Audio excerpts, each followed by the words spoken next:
kaya dasig ni magmala kukusian na yung mga letters.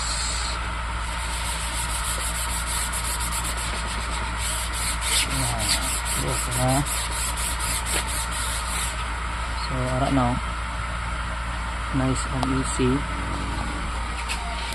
na wala na sa mga higko ang mga letters tanong ta sa adlaw wala na, almost ay na.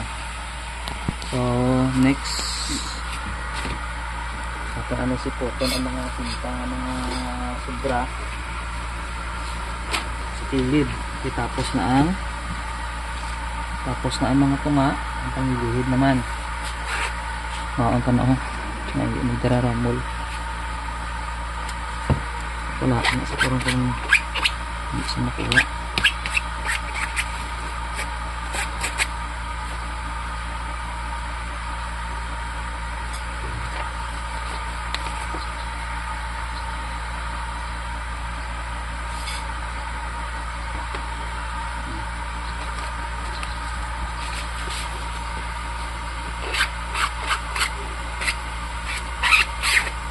Okay.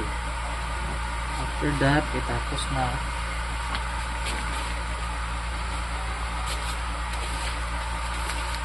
Tapos yung tape.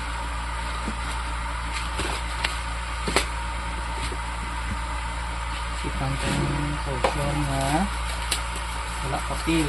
So karon gagamit ko masking tape nga na papel. So para makomplito na.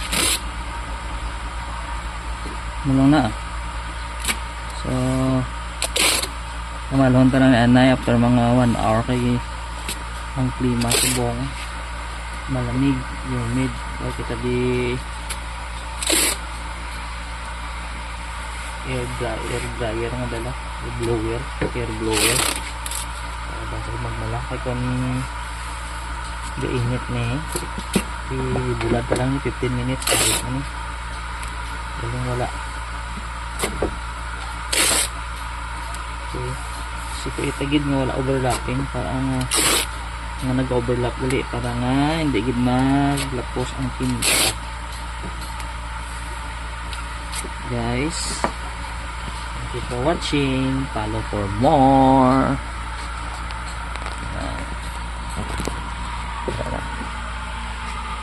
Okay, para sa adlaw klaro-klaro.